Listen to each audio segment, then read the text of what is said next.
A2CNN. Ditëlindja e 34 të themelimit të Partisë Socialiste u festua sot në mbrëmje me një avonesë për shkak se kryetari Edi Rama nuk ndodhe në Shqipëri, por në dasmën Aleksorosit në Shtetet e Bashkuara të Amerikës. Në oborrin e serisë roze e mblodhi socialistët fitues dhe humbës në 11 maj, por edhe ata më të vjetrit të cilët nuk janë pjesë e politikës aktive. Rama foli për fitoren e mandatit të 4 që do të sigurojë sipas tij antarësimin e Shqipërisë në Bashkimin Evropian. Ndërkohë po sot socialistët hapën edhe shkollën verore për 53 deputetët e ri që hynë për herë të parë në parlament këtë shtator. Ndërkaq zhvijon me ritme të ngadalta rinumërimi i votave të Tiranës, si për subjektet ashtu edhe për kandidatët, ku nga 151 qendrat e para të cilat janë hapur, është parë trendi i lëvizjes së votave, kryesisht me subjekteve dhe kandidatëve. Sali Berisha vjoi sot me denoncime të 11 maj dhe akuzoi Arkend Ballën, deputetin socialist më të votuar të Durrësit. Ndërkohë SPAK ka kontrolluar sot banesën dhe bizneset e një personazhi të njohur, po në Durrës dhe të akuzuar vazhdimisht nga opozita, Ergys Agasi. Për të gjitha këto zhvillime flasim në debatin e mbrëmjes sonte me të ftuarit tanë. Na bashkohen në panel analistës zoti Aleksandër Çipa, mirëmbrëma dhe mirësevini.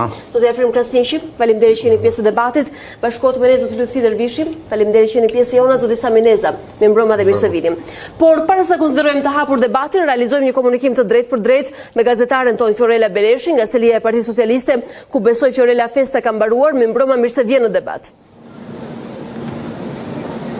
Mirëmbrëma, festa ka mbaruar, kanë mbetur edhe disa socialistë të fundit së bashku me sekretarin e përgjithshëm zotit Blendi Klosi, të cilët tashmë po konsumojnë dhe po trokasin gotat e fundit të cilat kanë mbetur ende të pakonsumuara pas largimit të pjesës më të madhe të gjithë socialistët të cilët festuan ditëlinjën e 34 të kësaj force politike, edhe pse me vonesë. Fiorella, nga impresionet e përgjithshme, duke qenë se ke ndjekur nga afër të gjithë ecurinë e festës së sotme, ndonse nuk zgjati shumë, diku më pak se 60 minuta në totalin e saj sa e takon mesazheve. Çfarë të bëri përshtypje nga komunikimi i sotëm? Një festë e cila gjithsesi edhe në intervalin kohor realizohet me vonesë për shkak të mungesës së kryeministrit, që është njëkohësisht kryetari i Partisë Socialiste. Cili është elementi i cili mund të bënte lajmin e kësaj mbrëmje dhe feste të Partisë Socialiste? Një fest me shumë ngjyra, duhet themi, edhe nga ana vizive, kishte ngjyrat e rilindjes, ngjyrat e Partisë Socialiste rozën, që është tashmë edhe tema kryesore dhe që ku është tërmeluar kjo forcë politike, por dhe ngjyrat kuqezi, edhe e cila është vendosur në ballinë e selisë roz, edhe pjesë e fushatës elektorale. Ajo çfarë vure përveç se fjalimi, duhet themi, të zotit Rama, kryetarit të Partisë Socialiste, njëkohësisht dhe kryeministrit të vendit, i cili falenderoi të gjithë fituesit, pasi përveç se ishte festa e ditëlindjes, ishte festa e fitores të 11 maj, tashmë ku Partia Socialiste në 34 vjetorin e saj ka 83 mandate deputeti cilët do tulen në parlamentin e shtatorit. Pati diskutime, pati fotografi, trokitje gotash, gëzime nga ana e të rive të cilët për herë të parë po festonin me këtë forcë politike, të cilat për sa i përket angazhimit ndoshta nuk i lidh asgjë, por tashmë do t'i lidh një mandat deputeti, dhe nga ana tjetër të vjetrit të cilët nuk kanë munguar as kësaj radhe. Gramoz Rushi ishte i pranishëm, i cili u largua i pari pasi përfundoi edhe fjalimin zoti Rama. Gjithashtu zonja Arta Dade ka munguar ditën e sotme, duket i hatërmbetur Pandeli Majko, i cili nuk arriti dot të fitonte në zgjedhjet e 11 maj, mungesë e cila tashmë është në radhë e dyta pas asaj që u mblodh zoti Rama, i mblodhi të gjithë kandidatët fitues dhe ata jo fitues në pallatin e brigadave. Nga ana tjetër ka patur edhe disa diskutime, por një tjetër që mbeti jashtë gardit të vendosur në oborrin e selisë roz së bashku me gazetarët ishte dhe deputeti, një ndër deputetët më të votuar në 11 maj, zoti Erion Braçi, i cili nuk preferoi të bashkohet me të gjithë pjesën tjetër, të cilët edhe diskutuan me kryetarin e tyre, por ajo se çfarë vure dhe ndoshta mori vëmendjen më të madhe ishte një diskutim për disa minuta të kryeministit Edi Rama me kryetarin e Bashkisë së Vlorës Ermal Dreda. E vështirë për të mësuar se çfarë diskutuan mes njëri tjetrit, por gjuha e trupit të dy zyrtarët i ka tradhtuar, pasi nga një anë ishte kryeministri Rama që ka folur gjithë kohës duke u drejtuar zotit Dreda, dhe nga ana tjetër kryetari i Bashkisë së Vlorës ishte në vështirësi dhe në siklet për shkak se ishte i rrethuar nga kamerë dhe nga gazetar, por nga ana tjetër edhe nga nga kolegë socialistë, të cilët heshtën të gjithë duke dëgjuar zotin Rama, i cili drejtoi zotit Dreda, për të cilën duhet themi që nuk ka qenë një natë feste ditën e sotme, por pavarësisht se kryeministri u largua, zoti Dreda ul në ambientet e kafenesës, e cila është ngjitur me selinë e Partisë Socialiste. Të paktën këto kanë qenë disa nga deklaratat, ndërkohë përsa i përket fjalimit të kryeministit Rama, njëkohësisht kryetarit të Partisë Socialiste, kishte të bënte edhe me një fakt që Partia Socialiste sipas tij, pavarësisht kritikave edhe pavarësisht hatërmbetjeve brenda kësaj force politike, është mirë, dhe duke u referuar me praninë e Gramos Rrushit, dhe e tha që në momentin që do jetë ai në ditëlindjet e Partisë Socialiste nuk do ishte asaj vetë në krye të kësaj force politike, por përveç se festës, përveç se diskutimeve, përveç se debateve të cilat ende janë të padeshifruara, duhet të themi që socialistët janë se çfarë do të ndodhë me ta deri në shtator, që nga pozicionet e qeverisë, në parti, apo edhe në pozicionet e mazhorancës socialiste në parlament. Fiorella, në mbledhje të kësaj natyre zakonisht kthehen në lajm personazhe të cilat mungojnë dhe nuk tregojnë një pjesë të respektit që është significance e pjesëmarrjes në këto festa. Kush ishin personazhet ndoshta nga të vjetrit apo dhe të rinjt, të cilët preferuan të mos ishin prezent fizikisht në 34 vjetorin e partisë?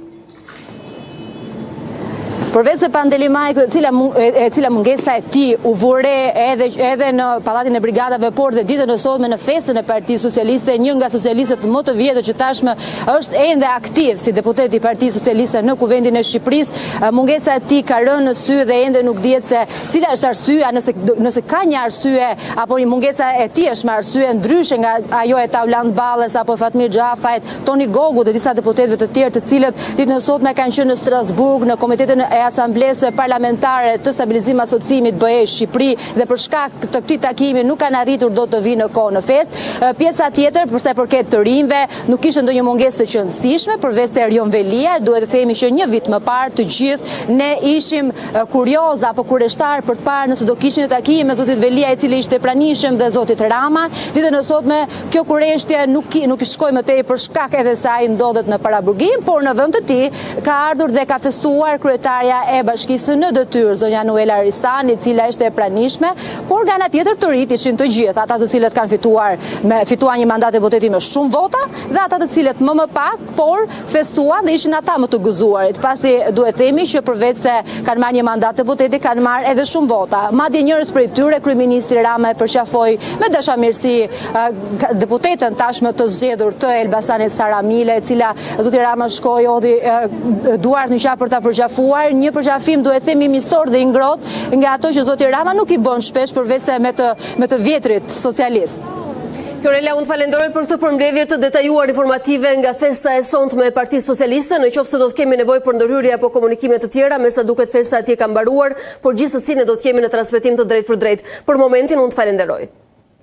E ndërkohë, për ne të nderuar shikues, është momenti të ndjekim një pjesë nga fjalimi i Edi Ramës, kryetari i Partisë Socialiste në festën e sotme, dhe rikthehemi për ta konsideruar të hapur debatin për të mbrëmje. Përshëndetje të gjithëve dhe gëzuar ditëlindjen e 34 të Partisë Socialiste, juve që jeni këtu dhe gjithë atyre që nuk janë këtu të pranishëm, por janë pjesë pandashme e kësaj familje të madhe politike. Kjo është një ditëlindje që bëhet e veçantë si rezultati faktit që vjen pas një fitoreje shumë domethënëse të Partisë Socialiste, një fitoreje e cila vjen me një përgjegjësi më të madhe se asnjëherë tjetër, për vetë faktin që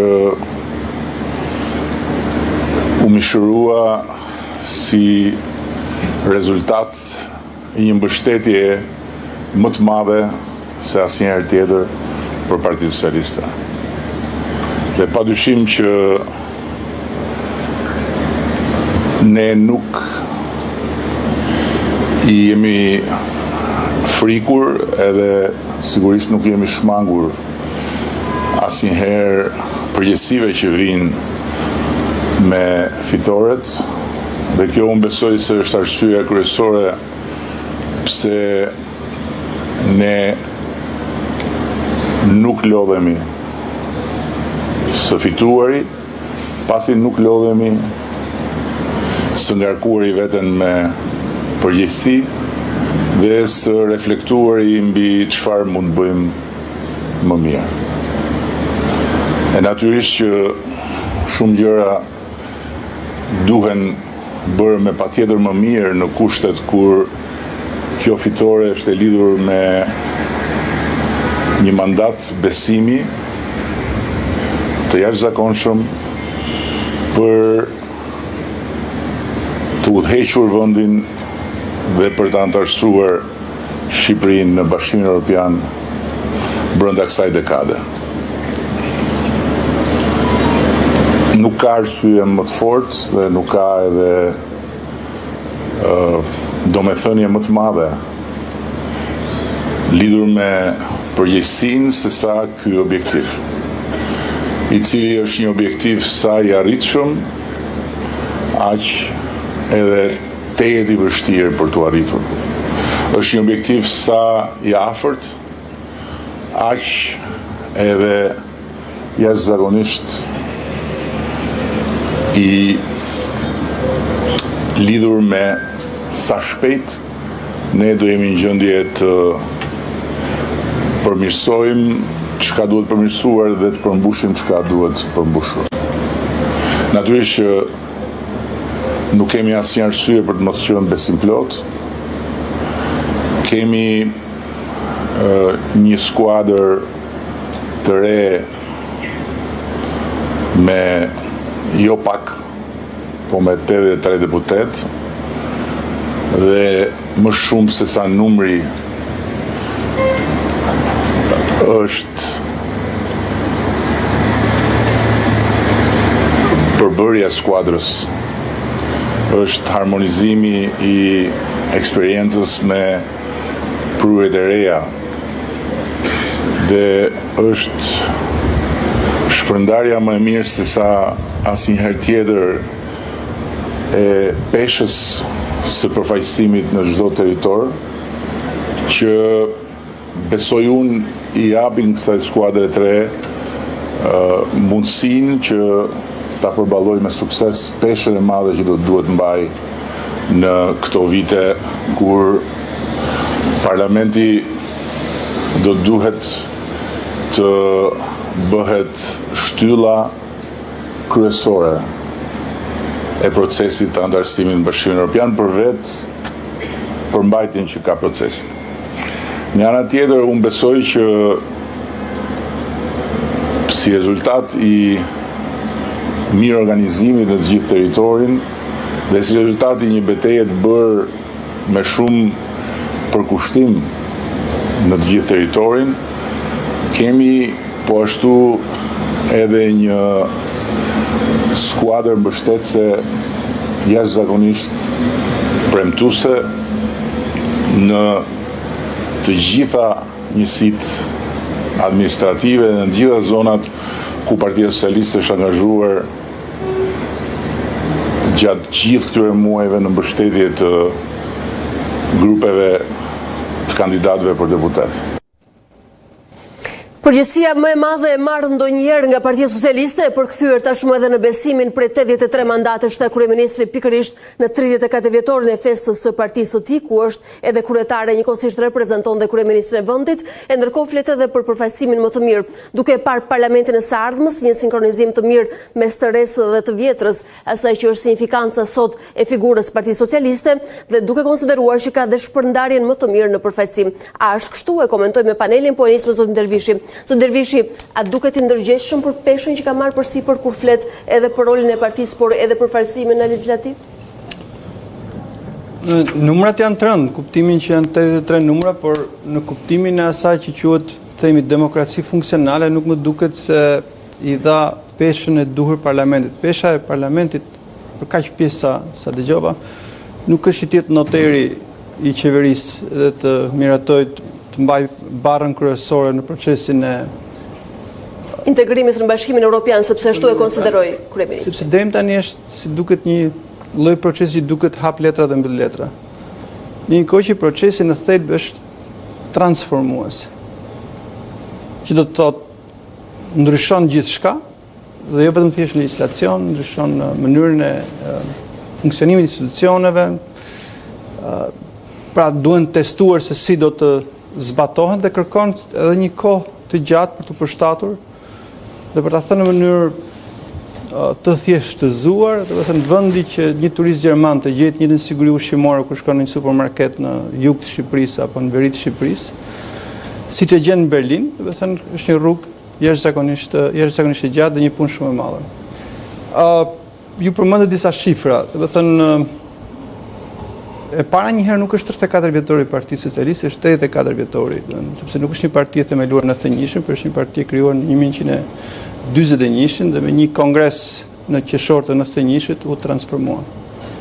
E dyti, më shumë se Partia Socialiste në kuptimin siç është njohur në dekada është PR, është partia e Ramës, në sensin që nëse krahasojmë dy epoka, po e themi epoka e Nanos, ishte një parti krejt tjetër, jo në kuptimin moshor, po ishte një parti në kuptimin e strukturave. Kush ishte në komitet drejtues, dje ishte pesha komitet drejtues, kush ishte në qeveri, dje pesha e qeverisë, kush ishte në grupin parlamentar, pra dje pesha e grupit parlamentar dhe kishte një lloj ndarja pushteti. Dhe kur qeverisë me koalicion, ishte qeverisje reale me koalicion dhe jo.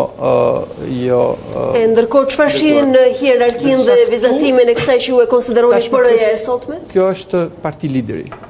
Pra është një parti e cila, si thua, lideri është programi, problemi, zgjidhja e sotmja, e ardhmja. Dhe është një parti që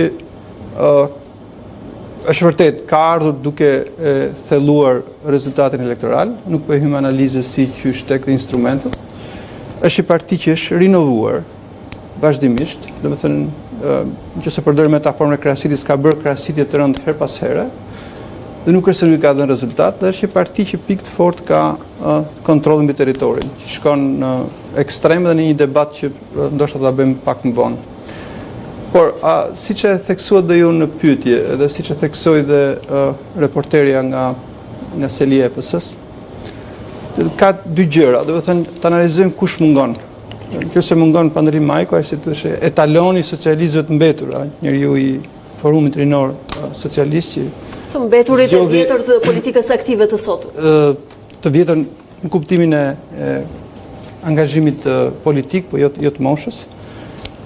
Dhe përmendim më duket fjalja ishte që disa të tjerë që janë këtu për shkak se kanë marrë një mandat, pra që nuk është se kanë pas në një lidhje si thua organike me Partinë Socialiste. Kryesisht të rinjt, po përmendi dhe elementin e Erion Braçës, i cili pas ka zgjedhur të qëndrojë pas gardit të Selis. Gjë që do të thotë që në obor, domethënë janë ftuar persona të tjerë. Për të mos e zgjatur, do të thënë fjalimi nuk ishte që të thuash të mbesi një mend, një gjë ndërmend për të thënë që okay, si do ta përdori këtë pushtet që të stërmat që ka marrë Partia Socialiste. Dhe praktikisht, domethënë, kryetari i saj Edi Rama. Sulqipa, juve ju si u tingëllon? Vjen gati një muaj pas mbajtjes së zgjedhjeve dhe është 34 vjetori i Partisë Socialiste.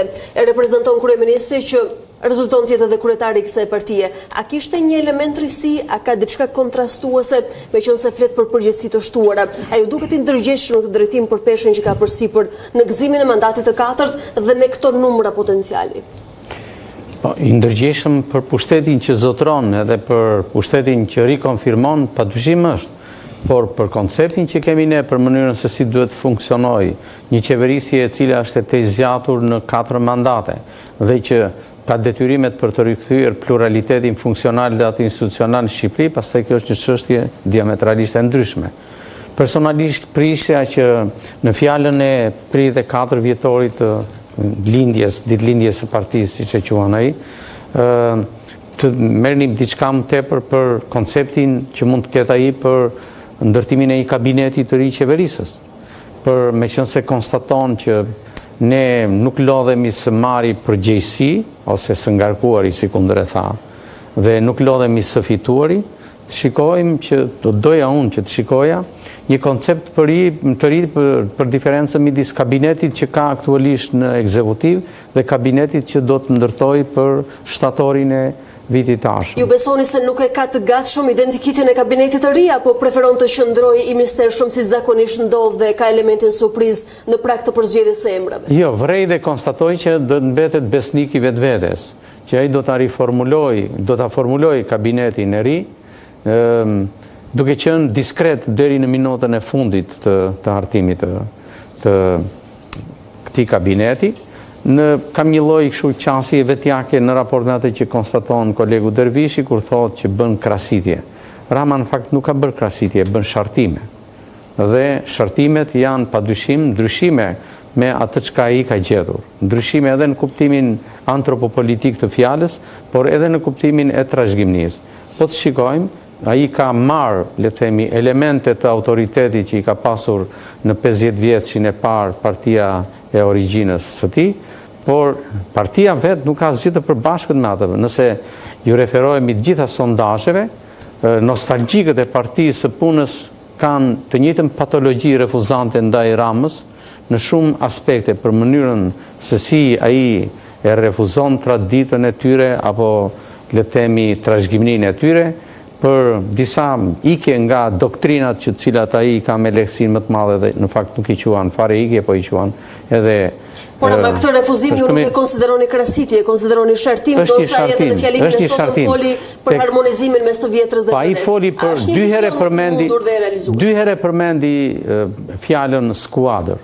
Në momentin që ai ka marrë 83 mandate deputetësh dhe e konsideron atë jo një shumicë parlamentare, por një skuadër, e kuptojmë fare mirë se çfarë roli në kuptimin e pluralitetit brendshëm mund të ketë kjo skuadër. Por është një skuadër e ngritur dhe e emërthuar nominalisht me dorën e vet, e listuar me dorën e vet. Kështu që në këtë këndvështrim nuk pres ndonjë gjë që ka të bëjë me rikthimin e një ekuilibrit, diversitetit. Apo thonë që është një lider i ndërgjegjshëm për skuadrën që ka vizatuar dhe që do të nënshtrohet me rregullat e tij të lojës.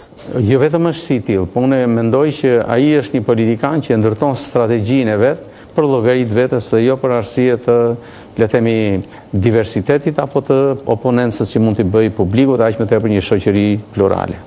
Zotë Krasniqi, pasi dëgjuat këtë ekstrakt nga fjalimi i sotëm i kryeministrit aty në rolin e kryetarit të Partisë Socialiste, çfarë ju mbeti në memorie dhe çfarë mund të bëhet e interpretueshme për publikun? Tha diçka të re?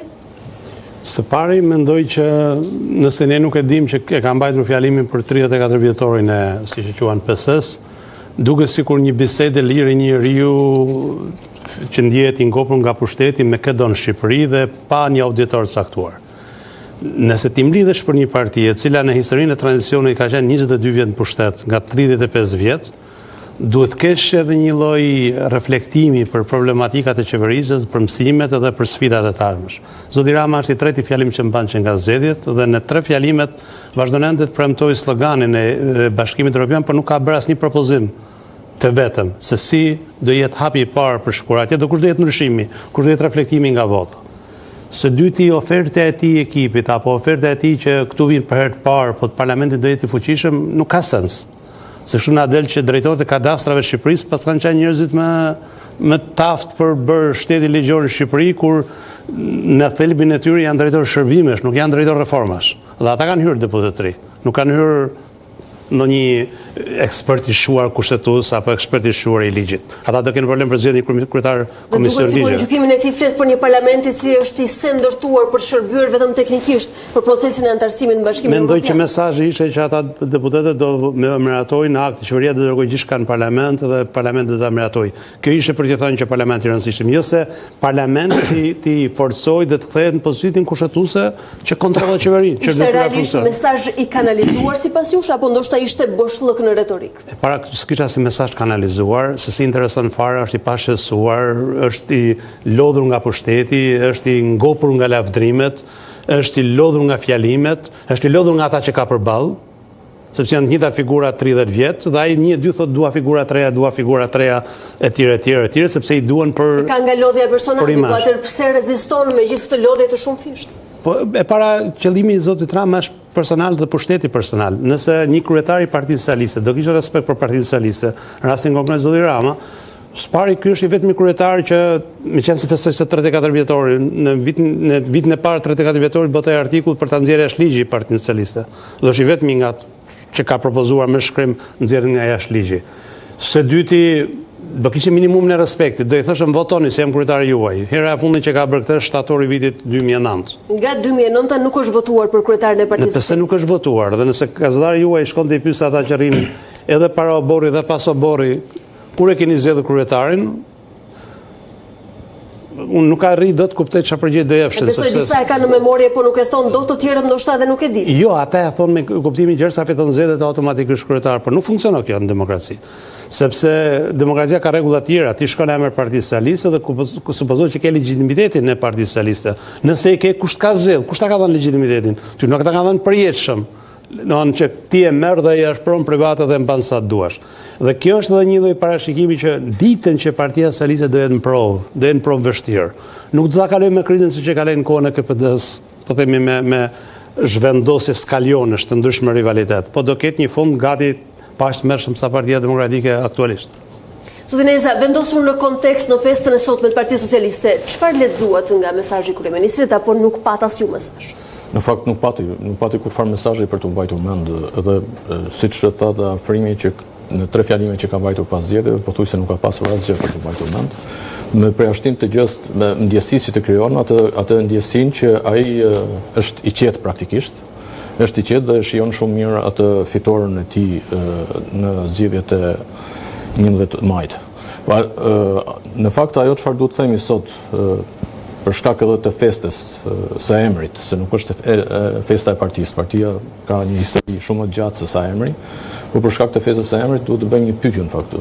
Çfarë është kjo parti politike në Shqipëri, e cila ja del që mandatin e 4 ta fitojë me mbi 55% të votave, dominon parlamentin pothuajse në mazhorancë cilësuese, pa sjell kurfar progresi për të paktën 80% të shqiptarëve në këto 4 mandate njëra pas tjetrës. Se keni besoj pyetje retorike apo keni pyetje publike për kryeministrin dhe kryetarin e kësaj partie? Është pyetje që duhet ja bëjë secili duhet ja bëjë vetes.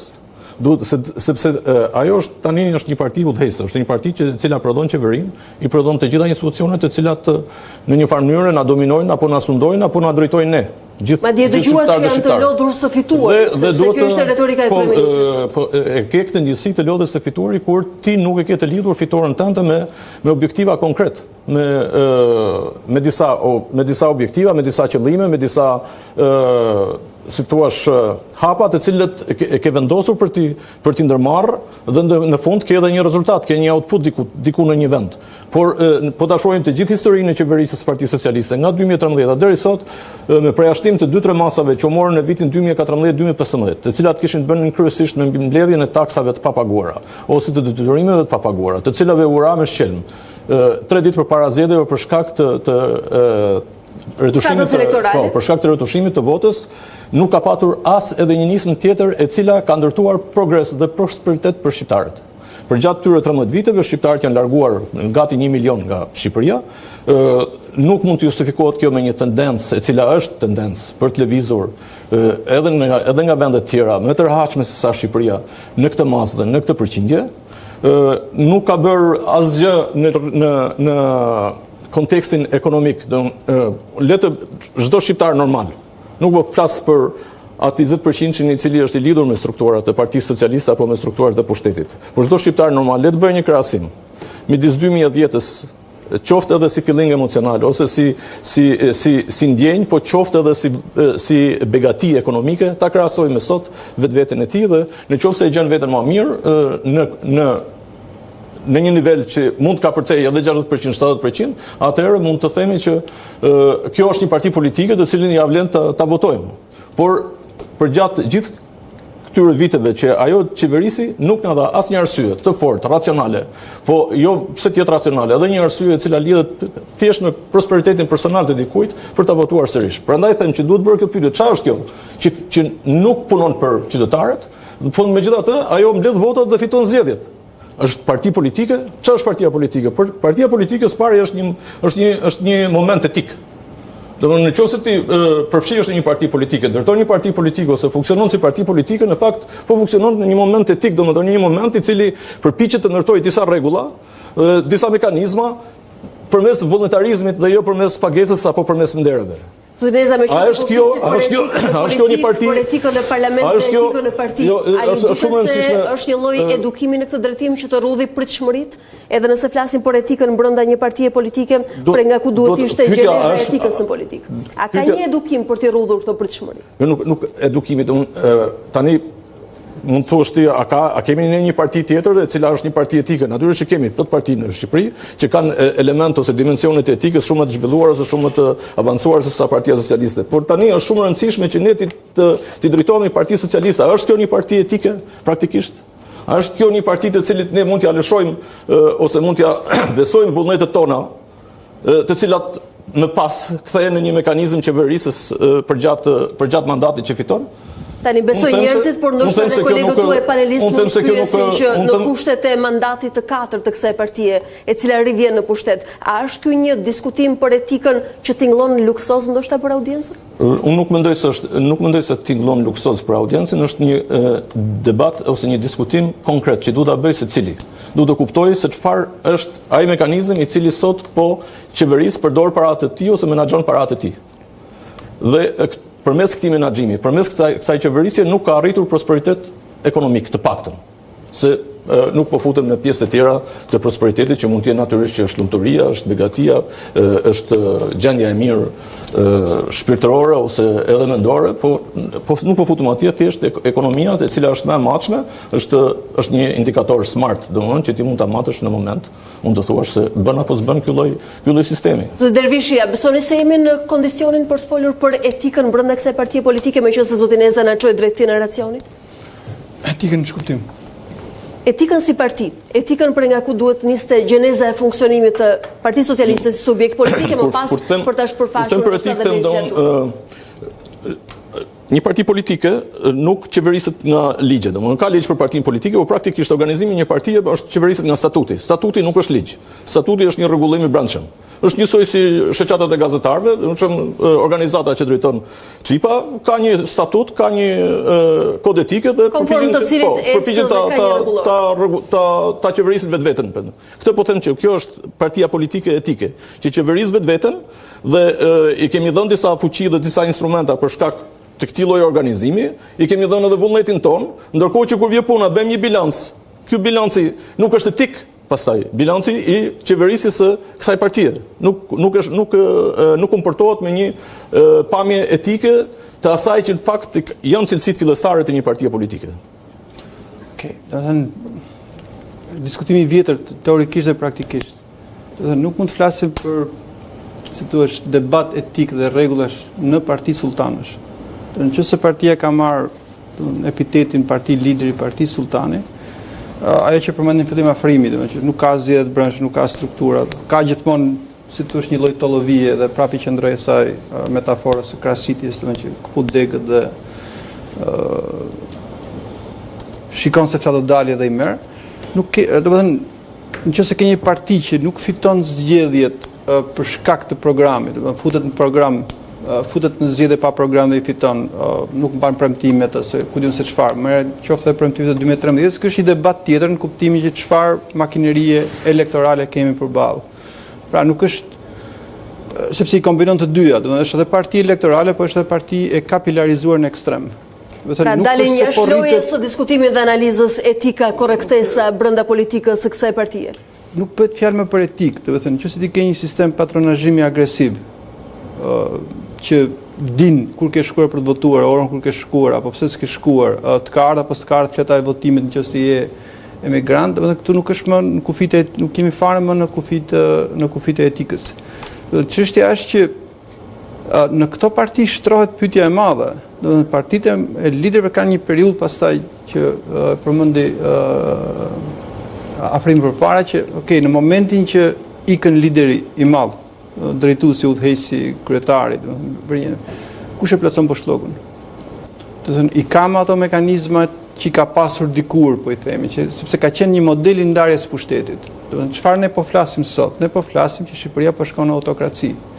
Pra që do të thotë ka shumë rëndësi kush është në krye, çfarë vendimesh merr, i merr vendim në rrugë të drejtë apo në rrugë të gabuar, me qëllime të mira apo me qëllime të këqija.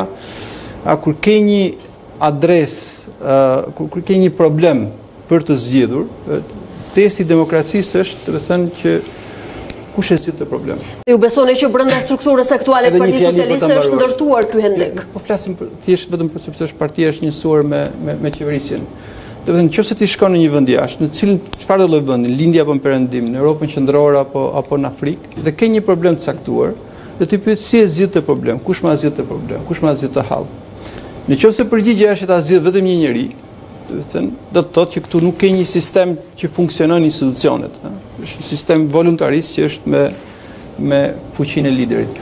Dhe këtu po flasim në atë që themi që nuk është më Partia Socialiste as e 91-shit e transformuar me atë kongresin brenda NATO-s, se na duhet emri se i shkon për shtatëshin partive si Motrat Majta, apo kemi një parti tjetër të tjetërsuar ku pesha e liderit, roli i liderit, vendi i liderit, hapësira e liderit është jashtëzakonisht e madhe në raport me institucionet që duhet të ketë një parti politike.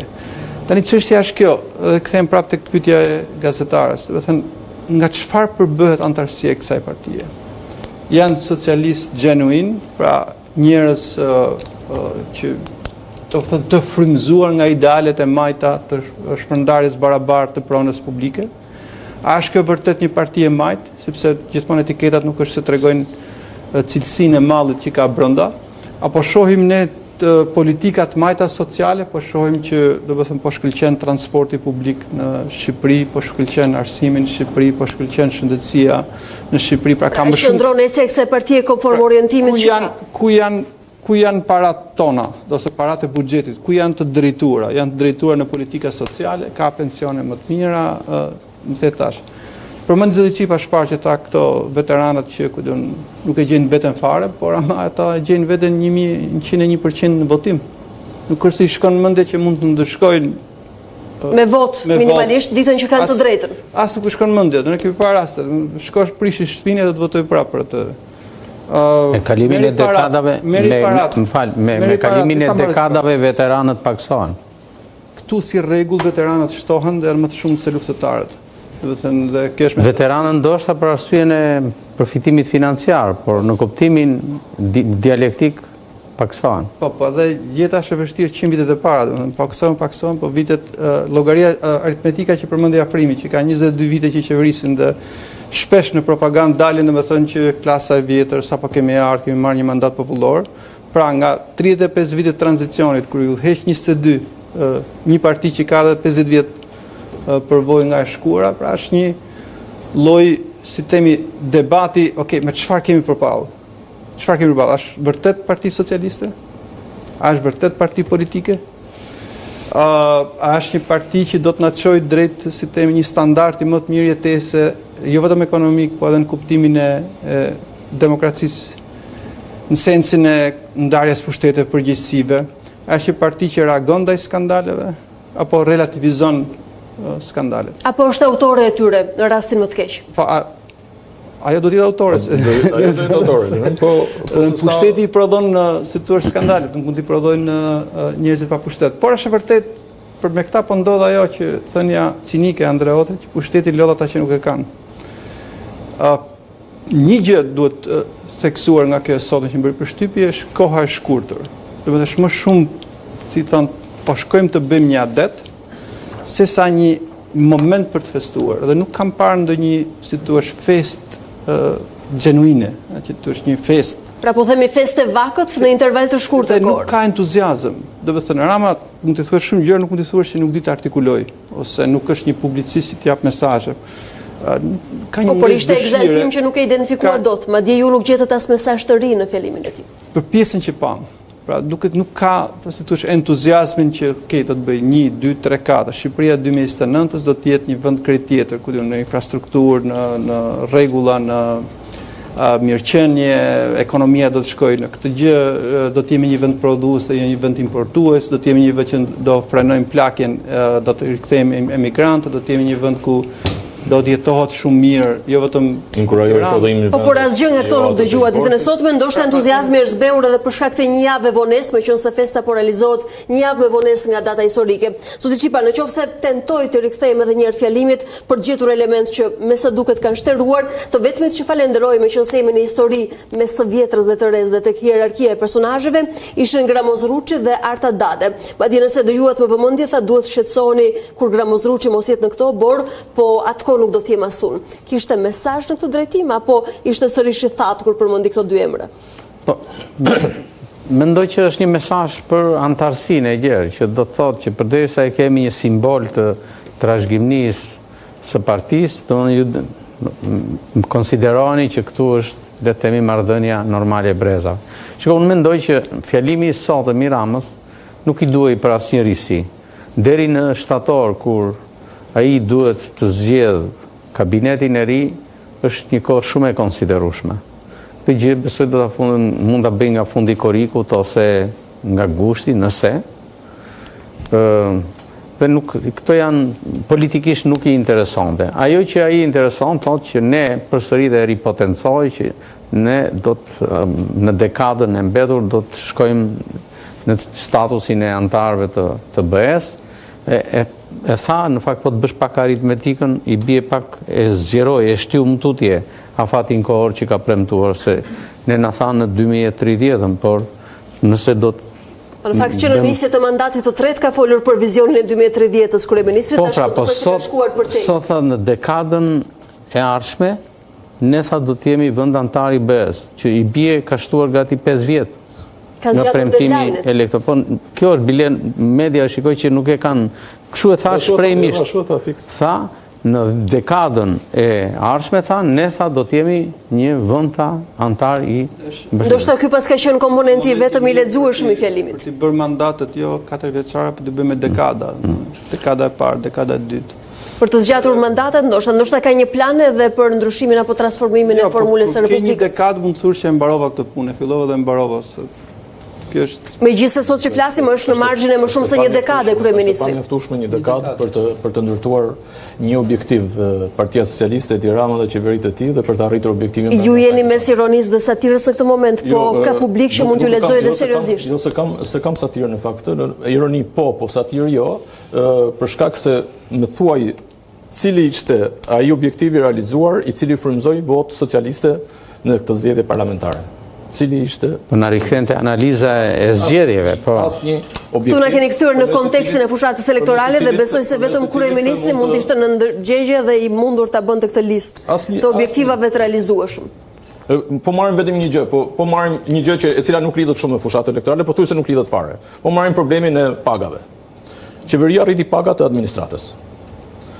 Pse ndodh që biznesi ka shumë vështirësi, privatët kanë shumë vështirësi të rrisin pagat, po thuaj se nuk kanë arritur të rritin pagat. Për sa kohë vazhdon emigracioni, njerëzit largohen dhe ata detyrohen të marrin nga vendet të varfra, më të varfra se Shqipëria, nga Azia dhe të sjellin të punojnë në Shqipëri, do të thotë se ata nuk kanë kapacitet, domthonë industria, bizneset nuk kanë kapacitet për të rritur pagat. Po pse ndodh që nuk kanë kapacitet për të rritur pagat?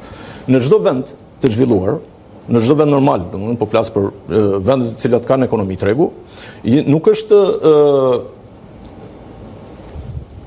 publiku, domethënë zyrat publike ose administrata publike që udhëheq në rritjen e pagave. Është biznesi privat që udhëheq në rritjen e pagave. Më pas është administrata publike e cila detyrohet të rrisë pagat në funksion të rritjes pagave që ndodhin në anën tjetër, në sektorin privat. Kurse në Shqipëri ka ndodhur kundërta dhe ndërkohë biznesi privat nuk arrin dot të ndjek. Pse nuk arrin dot të ndjek? Sepse kjo është një ekonomi e cila nuk është mbështetur në rregullat e drejta, në raportet e drejta, në mekanizma normal të ekonomisë së tregut për të zhvilluar, por në mekanizma të errët, në para të zezë, e cila futet në ekonomi, ashtu siç futet del, injektohet për një moment të caktuar, për një kohë shumë të ngushtë dhe më pas prodhon milionjera diku tjetër, por jo këtu.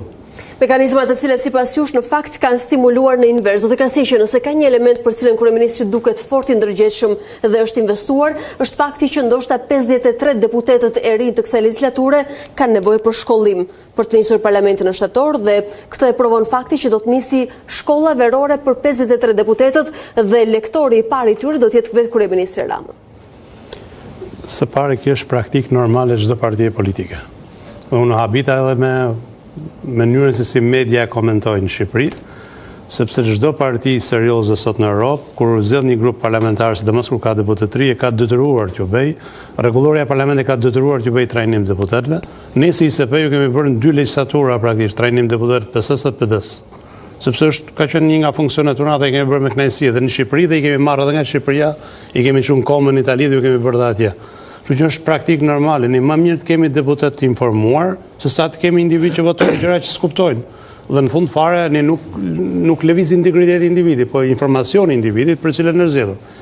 Elementi tjetër pastaj se çfarë do t'ju japësh, unë pash listën e para gjysmë elektorëve aty ka rrezik nuk shkojnë se janë ona rres nga SPAK ose në kërkim. Domethënë që është qesharake që dërgosh deputet vetëri si modele qeverisë, njës janë me njërën këmbë. Në proceset hapura me drejtësi, një pjesë e mirë. Po për krime shumë të rënda, për përdorim të postës zyrtar për penguar drejtësinë dhe për lidhje me grupe kriminale, janë në akuza më të ashpra që mund t'i bëhet një politikani, ose për korrupsion.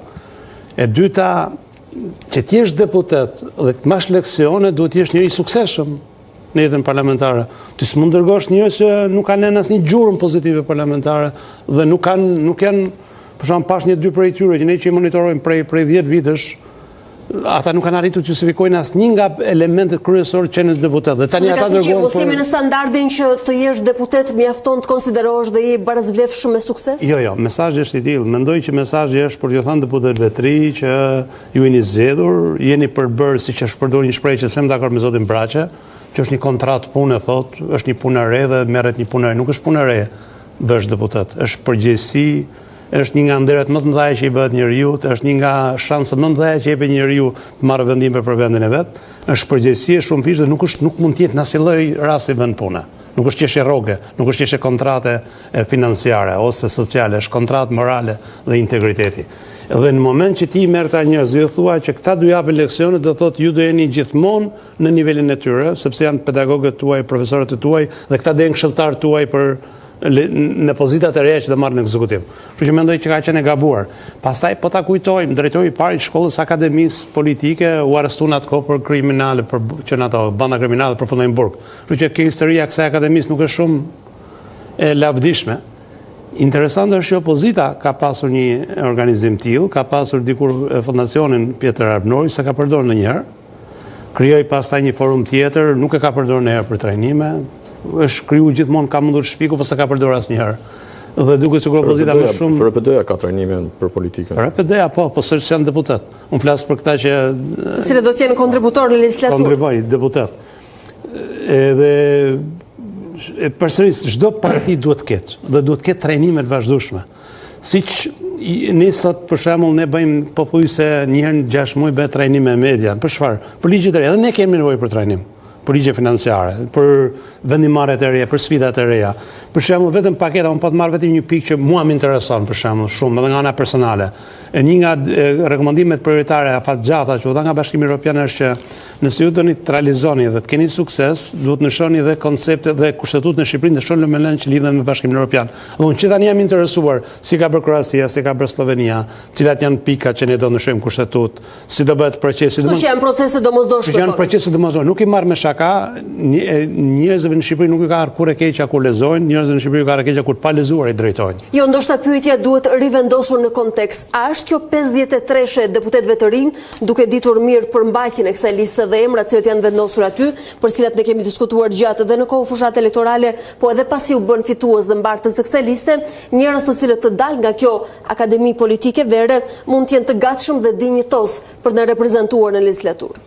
Unë njoh një pjesë madhe të tyre, njoh nga raportet e tjera dhe mendoj që mund të jenë 3 kategori. Së pari janë një kategori të njerëzve që kanë ambicie, kanë informacion, kanë diploma dhe kanë interes për të mbijetuar në politikë.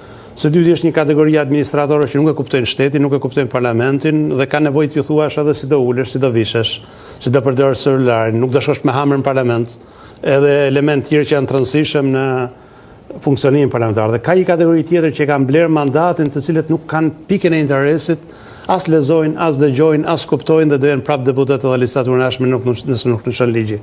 Tillë kemi pasur në kaluarën, shoqëria duhet të tregohet pak e ndjeshme. Minimumi këta njerëz nuk duhet të dërgojë as te Komisioni i Ligjeve, as te Komisioni i Ekonomisë dhe as te Komisioni i Jashtëm, siç i ka dërguar në legislaturën aktuale.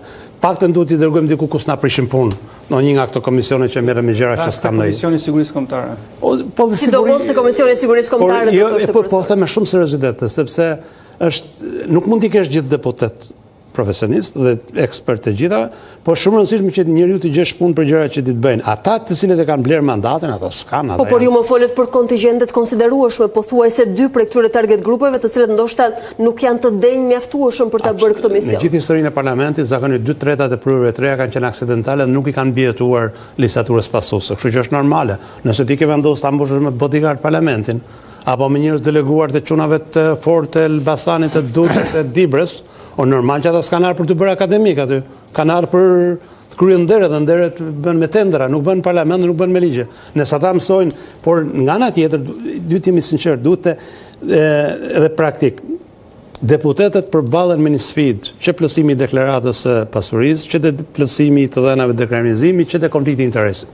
Ata unë kam pasur disa takime dhe ata nuk e kuptonin. Shpesh dhe ju jeni monitoruese, dini që nuk janë treguar as korrekt, as transparent, as të mirëmenduara ato që kanë bërë deklarata formale. Nuk e din, kjo është e para është nuk e din. Institucioni e ka për detyrë të informojë. Thelbi i ligjit të LDKP-s, që është individi duhet të jetë informuar para se ta plotësojë dokumentin. Dhe ne kemi raste që heqë edhe mandati për shkak se ka qenë paqërsi në pikën ku ndahet biznesi me vendimarrjen politike. Se ju besoni që ka qenë çështje mungese informacioni, pra pa dienie nga individi apo qëllime dhe objektive të caktuara? Ta them drejtën, njëri ja kemi heqë mandatin për 36.000 lekë vjetra. Për 36 milion tjetër nuk është hequr, për 36.000 lekë vjetra është hequr. Pse? Sepse pati deklarat në gabuar. Dhe në këtë rast unë besoj që nëse merrshim pjesë, unë e shoh me shqetësim tjetër, që ta dini ju dhe nga provoja. E dini që deputetët nuk pranojnë e marrin fyrje, të jenë shumë trajnim, nuk pranojnë, duan secili trajnim vetëm ose maksimumi 2-3 dhe nuk pranojnë të tregojnë pranojnë trajtimet kolektive. As nuk e konceptojnë punën e deputetit si shumë interesante, e cila duhet trajnuar fillimisht. Edhe konsiderohet dëpsi. Në parlamentet kryesore të Europës sot bëhet trajnimi dhe është gjë më normale që të ndodhë trajnimi. Ndoshta është çështje antropologjike dhe kulturore, që shkon për te deputetëve të legislativit shqiptar. Edhe e folura, ti nuk është problemi të lindesh orator dhe artista. Po duhet të i thuash njeriu që kur ti flet për zonën tënde, duhet marrësh 1, si është baza ligjore, 2, cilat janë instrumentet që zgjidhin problemin, 3, ai ke plotësuar standardet e konsultimit publik, 4, elementet kush është kosta financiare. Dhe pasi ti marrësh këto, ti mund bash një fjalim. Po nëse ti dele thua, du i ur atje, i lum atje, po s'bën këtë, ti s'ke bërë asgjë aty. As ti ke ndihmuar banorët e zonës tonë fare. Thjesht e ke humbur momentin tënd parlamentar për të ngritur një problematik dhe për të adresuar në mënyrën e dur. Po ndoshta është ajo që thoni ju, varet se për cilin objektiv janë të ndodhur dhe të zgjedhur aty. Ligji i deputetëve, ju njeh një drejtën deputetëve që çdo muaj kryetari i bashkisë në territorin përkatës deputetit duhet informojë deputetin për vendimarrje që të marrë bashkia atë muaj dhe me materiale dhe ta ftoj po doj edhe mbledhësh i bashkiak dhe qeveria është e detyruar presë në mbledhjet qeverisë deputetin e zonës kur merr vendin për zonën. Asnjëherë s'ka ndodhur. Ekziston ky binom komunikimi e më pas ndoshta edhe funksionim në hallka? E para s'ka ndodhur, kur kemi bërë sondazh deputetë janë habitur që kanë të drejtë dhe qeveria është habitur që kanë deputet. Sepse nuk e njohin. Asnjë palë se njeh, se është ligj i bërë në kohën kur këta s'kanë qenë deputet. Zoti Dervishi, a besoni në eficiencën dhe rritjen e cilësisë përmes kësaj akademie politike vere për deputetët e ri dhe kryesisht për flas për të rinj? Nuk kam çështje asaj që shpjegoi Afrimi. Po ta shikosh si numër, domethënë 53 është si tu është numri konsiderueshëm, por varet për çfarë ke shkuar aty. Do të thënë mund të ketë të rinj ambicioz që ndoshta e shikojnë këtë si një mundësi shumë të mirë për një karrierë politike. Të qenë deputet është një mundësia jetës, do të thënë.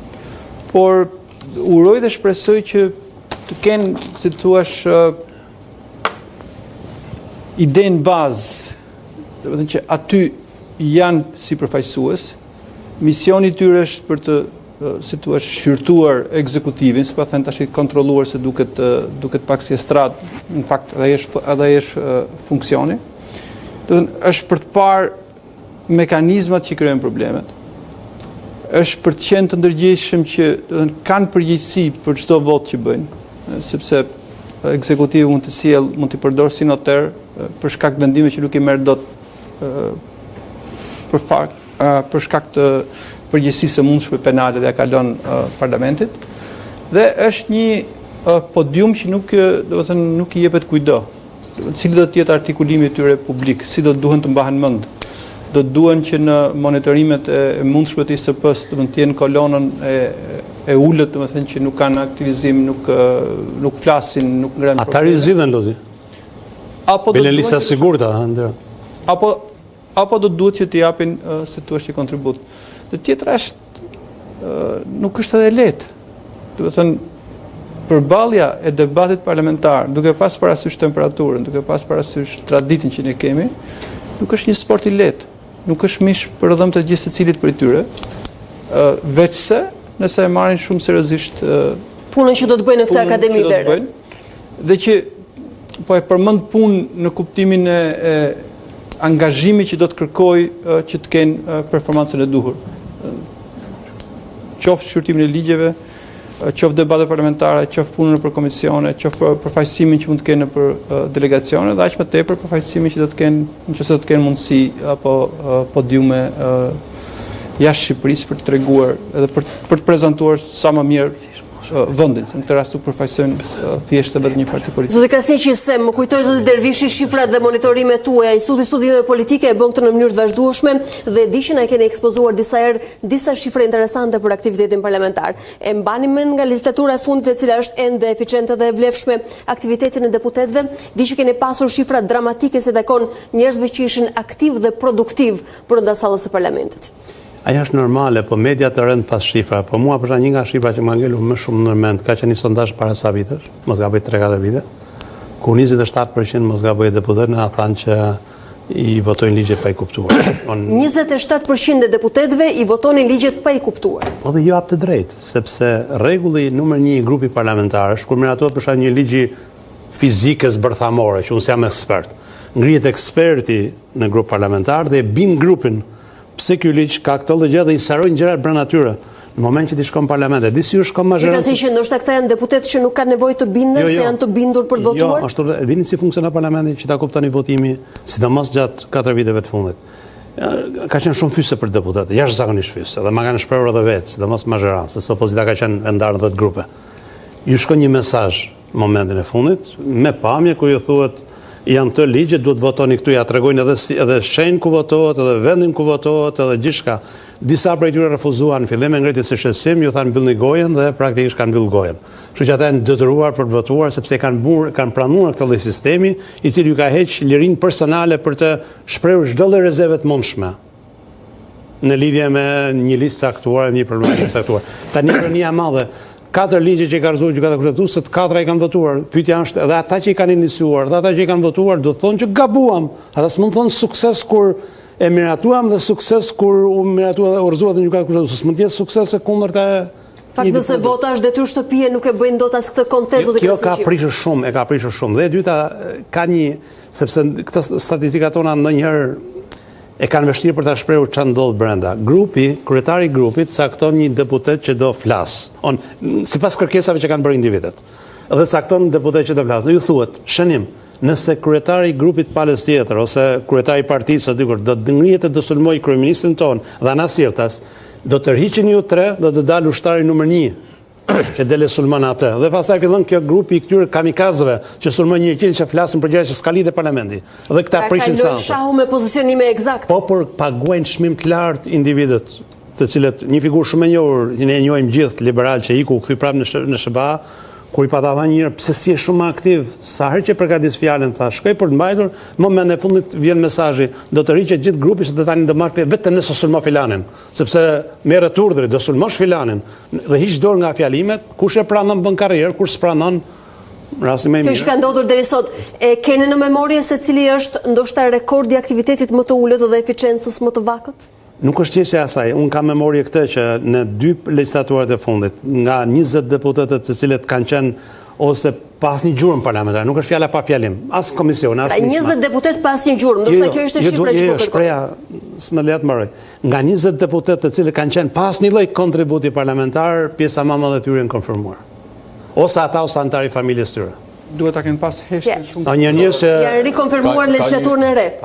Ato shifra që nxjerr instituti që drejton Afrimi, tregojnë një pamje në fakt, por nuk është kjo pamje që na drejton tek problemi i madh që ka parlamenti sot. Ne faktin që ata nuk angazhohen, nuk është se na thotë se çfarë bëjnë ata që angazhohen. Ata që angazhohen, çfarë produkti kanë dhënë? Vetëm për qenë se në fakt statistika na kanë treguar që 2 deputet që na kanë rezultuar gjithmonë më të mirët në votimin e fundit ishin jashtë listës mbyllur rezultuar më të mirët. Rëm Braçe nga PS-ja dhe Jorita Tabaku nga PD-ja. Kështu që tregon që treguesit parlamentar të individit funksionojnë nëse individi ushtron. Janë serioze se u përkthyen në rekorde votash. Ata kanë funksionuar, po sa kanë arritur ata të shmangin devijimet e ligjeve. Pra kanë arritur të imponuan siasete. Vetëm 2 presidentët, presidenti Nishani dhe presidenti Meta kanë kthyer mbi 20-25 ligje, të cilat ose ishin ligje në konflikt interesi, domethënë konflikt interesi me ata që kanë votuar, ose ishin ligje të cilat lidheshin drejt për drejt me korrupsionin, ose ligje me porosi, ndryshe. Dhe koncepti i ligjit me porosi ka filluar të zhvillohet ose është bërë i njohur për ne shumë gjatë parlamentit të vit 2013 dhe që është përforcuar shumë pastaj 2017-2021 që ka qenë i hatashëm, sidomos me rastin e miratimit të akteve normative të qeverisë, të cilat nuk plotësonin as kushtin për të votuar si akt normativ, po ndërkohë si duke qenë si akte normative ishin tërësisht ligje me porosi ose ligje të cilat preferonin ose përzgjidhnin dikë në një biznes tek pronat publike, siç ishte rasti i ligjit për teatrin, që ishte tipik. Pa përmendur këtë ligjin që u miratua në 2016 për lojrat e fatit. Ligji për lojrat e fatit erdhi më njëherë pas aksionit për mbylljen e lojrave të fatit dhe gjithë prisnin që ligji në parlament të çonte edhe në tutje këtë vendimarrje të qeverisë praktikisht. Dhe ligji bëri të kundërtën. Pra ju konsideroni që edhe pjesa tjetër e interlokutorëve që kanë funksionuar në shërbim të disa objektivave të caktuara. Po nuk kanë arritur të paktën duke konsideruar rolin e tyre pozitiv, ta zamë edhe të Braçës edhe të Tabakut, por nuk kanë arritur dot të imponohen. Pse? Sepse në fakt parlamenti ka kohë që është bërë një vend biznesi. Nuk është më parlamenti një vend ku prodhohen politika, prodhohen ligje të cilat synojnë një progres ose prosperitet të vendit, të ekonomisë apo të fushave të ndryshme, por është një vend biznesi ku këta deputetet lokal, deputetet pa fytyrë, pa pamje, pa profil, të cilët përzgjidhen dhe dërgohen në parlament, nuk janë asgjë më tjetër për vetëm janë sekser midis bizneseve të cilët qëndrojnë pas tyre dhe parlamentit i cili mund të prodhojë disa ligje që i favorizojnë këta. Ta zëm edhe një ligj i cili po debatohet ka qenë një ligj për rentën ose ligjet e tjera, po marr një ligj i cili në fakt është ligji për pronarët përfitues. Është një ligj i vogël, në disa faqe. Detyrimi i parlamentit është që përpara se ligjet të shkojnë në parlament për diskutim, duhet të qëndrojnë në një faqe të parlamentit për të njohur nga publiku për rreth 40 ditë. Për hir të transparencës. Po. Dhe ky ligj i cili prek të gjitha bizneset në Shqipëri, dhe jo vetëm bizneset, edhe shoqërinë civile, pati vetëm një koment për 40 ditë në faqen e parlamentit. Vetëm një koment. Ndërkohë që ti po ta lexoje ligjin, edhe sot po ta lexosh, megjithëse ka psuar 2-3 ndryshime deri tani, për 4-5 vite ka psuar 2-3 ndryshime, nuk është normale. Ashtu siç deputetët ndoshta nuk njohin të drejtat dhe kompetencat e tyre ligjore, mund të jetë një gjë e vështirë edhe për publikun. Ai ligj nuk i plotëson kërkesat e arsyes sepse është ndërtuar ai ligj. Për të çuar ne të pronarët përfitues fundor tek një person i cili është fizik, i njohur si fizik, se është përfitues apo pronar në një biznes të caktuar. Dhe ai ligj nuk të çon dot deri atje. Dhe ju mund keni të drejtë se takon aseteve të cilat nuk ja kanë dalë dot të imponohen edhe politikisht ndoshta në subjektet apo legislativin, njëri prej tyre sot e pat jashtë gardit të fesës së partisë, dhe tjetri është akuzuar për naturalitetin e votave që ka përfituar për legjislaturën e re. Ne kemi pak sekonda publicitet dhe rikthehemi në pjesën e dytë të debatit, ju vazhdoni na ndiqni.